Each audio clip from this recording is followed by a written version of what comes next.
What makes a great leader? I've grown up with the common misconception that leaders are born, not made.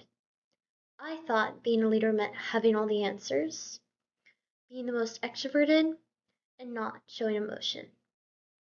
That last one has always been the hardest for me.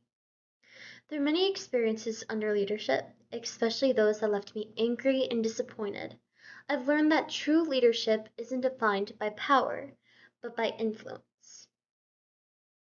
Great leaders take accountability and focus on developing their peers.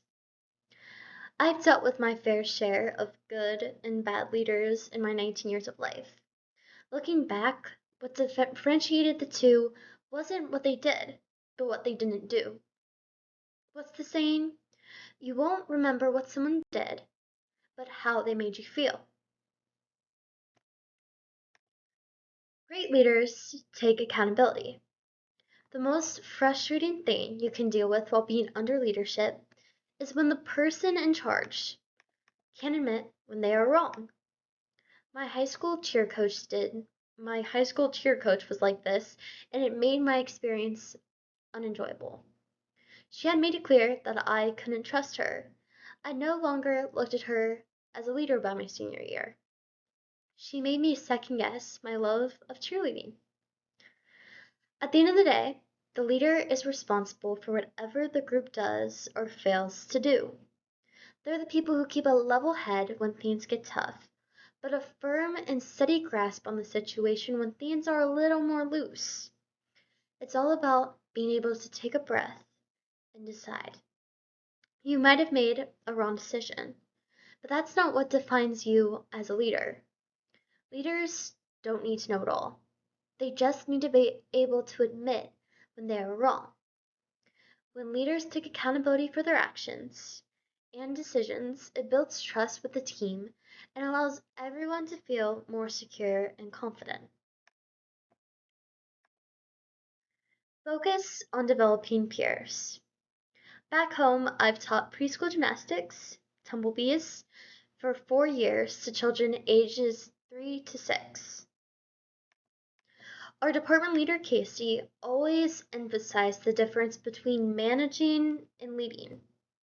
Was I trying to make it through the 45 minutes without a meltdown, or was I completing the mission, helping these children grow into happy, healthy, and responsible adults through gymnastics? This perspective changed the way I taught my class. While having control over the class is important, as their teacher, it was my responsibility to help these kids grow, even if it got chaotic. I asked my oldest brother Casey, who's an Army Ranger, what a leader is to him. He told me that they are in the front, moving with the action. They aren't behind barking orders. I'm sure we've all had that boss who complained about the team not getting work done, but stood in the background and watched. A good leader stands up for those below the rank and represents them to people higher on the totem pole. Transactional leadership is task efficient, but cannot inspire those around us to grow into the best version of themselves. We as leaders should try to look beyond simply completing the task and focus on the group. Great leaders are not born, but rather made. They don't always have to have the answers. They aren't always the most extroverted. Sometimes they show emotion. Anyone can be given power, but not everyone can influence others to be the greatest version of themselves. You never know when you might be in a leadership role, so keep these things in mind.